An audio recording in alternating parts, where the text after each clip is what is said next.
Merci d'être avec nous et d'être fidèle à WEO dans notre région des Hauts-de-France, en Picardie sur le canal 35 de la TNT et en Nord-Pas-de-Calais sur le canal 30. Ce n'est pas donné à tout le monde de créer un personnage dont le prénom caractérise le fait qu'un enfant a du mal à quitter le nid familial. On appelle ça un Tanguy.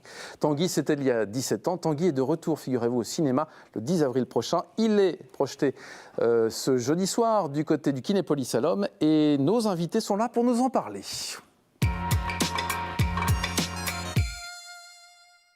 Étienne Chatiliez, bonjour. Bonjour. Soyez le bienvenu. Bienvenue aussi à vous. Éric Berger, bonjour. Bonjour, merci. Alors, je vais vous dire, on fait une émission 100% Hauts-de-France avec que des gens du Nord et de la Picardie, puisque Étienne Roubaix.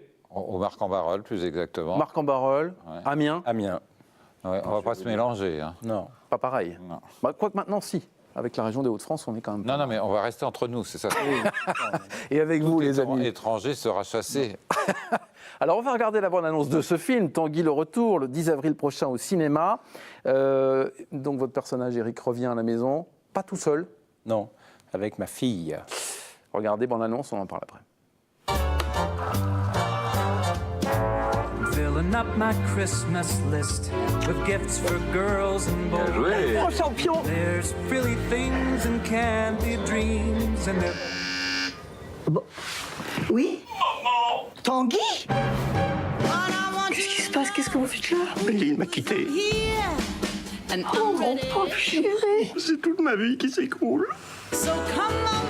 Tiens, frisson tout chaud. Excusez-moi, je me sens pas très bien. Je crois que je vais me coucher. Je croyais que t'étais parti te coucher hier soir. Mais Bruno m'a appelé.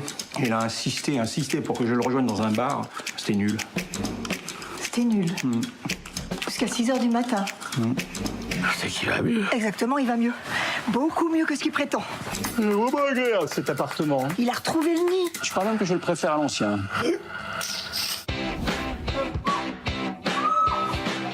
Qu'est-ce que c'est? D'après toi? Je suis désolé, je voulais pas déranger Tchou. En revanche, tout, c'est pas un problème. T'as raison, Edith. On est en train de se faire enfler. Dis-moi, le temps passe, mais t'as pris une décision? Une rupture, c'est comme un deuil. Ça dure 1 an. Parce que tu comptes rester ici 1 an? L'enculé! Il aurait pu prendre un appart depuis longtemps, hein! L'essentiel, c'est qu'il dégage. La dernière fois, il l'a dit. Oui, c'est vrai, c'est bizarre, on parle pas comme ça, Non, normalement. c'est pas beau, mais ça, il a improvisé, c'est un enfoiré. Non. Jamais j'aurais voulu qu'il dise des gros mots. Dans le premier, il disait ça sur les marches du palais de justice. Il le disait beaucoup plus fort. Ouais. Comment il a évolué, Tanguy, alors en 17 ans? À quoi il ressemble aujourd'hui? Ah bah, il a perdu un peu de cheveux, il a pris quelques kilos. Oui. Sinon c'est le même. C'est le même? Ouais. Tout pareil, Ouais, à peu près. chose, ouais. Comment évoluent les personnages? Parce que finalement, il n'y a pas que Tanguy, il y a aussi Edith et Paul, papa, maman. Tanguy est toujours un garçon qui aime infiniment être avec sa famille, et ça ne l'a pas quitté. Et les parents, eux, au contraire, vont extrêmement bien, parce qu'ils sont débarrassés du boulet depuis 16 ans, il habite la Chine avec femme et enfants. Et puis, ils sont tranquilles depuis tout ce temps-là. Et un soir, on va sonner chez eux, et c'est l'enfoiré qui se repointe. Il revient. Il revient, oui, mais parce qu'il s'est fait larguer par sa femme, donc il est effondré, les parents vont l'être pour lui également, et ils vont faire ce qu'il ne faut pas quand on a un Tanguy comme fils, et ils vont tout faire pour qu'il aille mieux. Alors, c'est ça, justement, au début du film, ils sont très bienveillants, je trouve. Très. Ouais. Oui, Il y a un moment, ça a basculé, mais bon. Oui, non, mais ce sont des bons parents. Ce sont des bons parents. Ils s'occupent bien de leur petit coco. Et le petit coco est fabriqué de telle façon que ça va être difficile pour eux. Qu'est-ce qui vous a fait dire oui quand Étienne vous a rappelé en disant tiens, on y va, on remet le couvert? Alors on pourrait poser la question, qu'est-ce qui pourrait m'empêcher qu'est-ce qui aurait pu m'empêcher de dire oui? J'ai que des raisons de dire oui. Un Pourquoi? rôle fabuleux, une équipe fabuleuse, un souvenir merveilleux du tournage précédent, et j'ai que des raisons d'accepter une chose pareille. C'est que du plaisir en perspective. Quand vous avez donc rendossé le costume, pour le coup, Ouais, c'est revenu direct, direct. tout simplement. Ouais, comme le ski, comme le vélo, je sais pas, on remonte dessus. Et le tricot. Et le tricot aussi. On oublie trop souvent le tricot. Non, ça revient direct. Qu'est-ce que vous aviez envie de montrer dans ce film? Parce que c'est vrai qu'il y a déjà beaucoup de choses qui ont été dites dans le premier. Qu'est-ce que vous avez envie de dire? J'avais envie de dire qu'il y avait un couple formidable qui s'aime alors que les années ont passé et qui est extrêmement complice et qui s'entendent à merveille et que tout va s'arrêter le jour où le petit revient et que Ce qui est drôle, c'est que Tanguy, c'est l'emblème d'une génération qui a du mal à quitter le nid, mais dans le cas de la réalité, c'est parce que c'est un problème économique, alors que Tanguy, lui, il a de l'argent. Donc, j'avais envie de raconter aussi que tous les parents du monde ont beau adorer la chair de leur chair, 1 minute par jour, ils ont envie de les buter. Et, Ça vous parle, ça, j'imagine. J'avais envie de raconter le contraste entre cet enfoiré ici présent qu'interprète Eric de façon absolument formidable. Je pense que le personnage de Tanguy doit beaucoup à l'interprétation d'Eric, et des parents qui pensaient qui sont comme anesthésiés par la douleur de leur fils et qui ne voient pas ce qui va se passer, alors que le public, lui, sait très bien que quand on a un Tanguy dans les parages, faut pas être trop gentil. Si on revient quelques années en arrière, au tout début, qu'est-ce qui vous a fait craquer pour Eric? Qu'est-ce qui vous a fait dire c'est lui? C'est le cas de le dire, au tout début, et j'ai fait un gros casting, et c'est le premier comédien que j'ai vu, et comme il était parfait, je me suis dit, s'il est parfait, c'est qu'il doit y en avoir d'autres encore plus parfaits, donc j'en ai vu d'autres, et je suis revenu au premier choix, parce que c'était Eric qu'il fallait, donc je l'ai fait lambiner, mais il m'en veut pas, il est revenu. Ce personnage, il vous suit, Eric? Ouais. Ou c'est moi qui le suis, je ne sais pas, mais oui. Quel rapport vous avez avec lui? Un rapport de, je ne sais pas quoi dire, de grande complicité, fraternité. C'est un personnage assez étonnant, qui a encore assez de mystère pour pouvoir être exploré quand même dans certaines, quelles que soient les situations. C'est quelque chose qui m'a mis sur le devant de la scène, c'est quelque chose auquel on fait appel quand on me fait coucou dans la rue, on me dit coucou Tanguy, on m'appelle par le nom du rôle, donc c'est assez joli. Je peux voir dans l'œil du spectateur que il parle au personnage qui est sorti de l'écran, qui est sorti du film et qui croise comme ça dans la rue parce que je passais par là. C'est tout ça, c'est vraiment chouette. Qu'est-ce qui vous a fait signer pour la 2e fois, Étienne? C'est pas votre truc de faire des suites? Non, c'est pas du tout mon truc, c'est risqué. Justement, ce petit côté risque, d'une part, j'aime bien. Et puis, effectivement, il reste des tas de zones d'ombre dans le personnage de Tanguy. Et puis, j'aimais beaucoup aussi le couple que forment les parents. Ce sont des seniors qu'on aurait envie d'être. Et le personnage de Sabine, en plus, c'est des seniors qui ne sont pas retouchés, qui sont vrais. Nature. Et ils ont une forme épatante, même s'ils ont des petits problèmes dus à leur âge, avec lesquels on rigole. Et j'ai été emballé très très vite de repartir sur ces 3 personnages-là. Et en plus, il y a des nouveaux.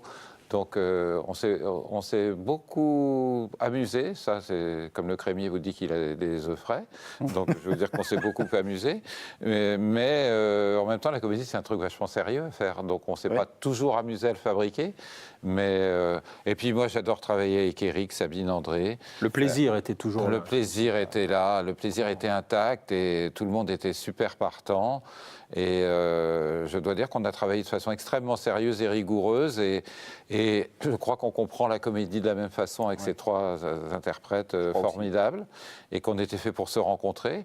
Donc on a essayé de faire en sorte que notre 2e repas soit pas décevant. Et comme quand on retourne dans un resto, on dit « Oh, le 2e, moi, j'étais déçu ». On a essayé que ça soit pas ça. Maintenant, est-ce qu'on a réussi? Je ne sais pas. Je vous rassure.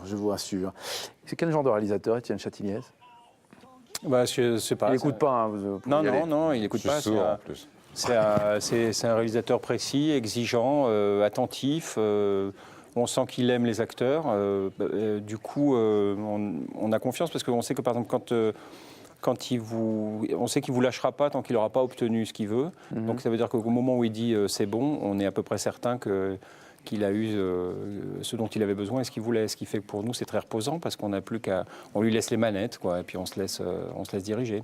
Ce qu'il y a de plus jouissif, hein, franchement, le cinéma, c'est ça, c'est vraiment le truc jouissif, c'est de se laisser diriger, de perdre totalement la responsabilité de ses... Le contrôle. Comment? Le contrôle. Le contrôle, exactement. Oui, mais il ment un peu, c'est-à-dire qu'on est d'accord sur ce qu'on veut faire. Oui, le on se met comédien d'accord avant, et moi, oui. et chacun avec nos moyens, on se donne rendez-vous à l'arrivée. Oui. Donc c'est un partage. C'est pas moi qui impose quelque chose, c'est quelque chose qu'on désire de part et d'autre. C'est pas imposé. C'est pour ça que c'est mûrement réfléchi. C'est pour ça qu'il y a du plaisir. Sinon, voilà. on n'aurait pas. Ça serait de la soumission pure. Alors, Eric, sortez de votre côté je suis Tanguy. Vous regardez le film. Qu'est-ce que vous en avez pensé en tant que spectateur? Peut-être je peux en parler parce que, sans peut-être pas le film, mais j'ai un souvenir assez précis de la lecture du scénario la première fois, quand Étienne me l'a envoyé. Donc j'ai découvert l'histoire vraiment d'une façon comme ça neuve, peut-être comme les spectateurs le feront ce soir ou à partir du 10 avril.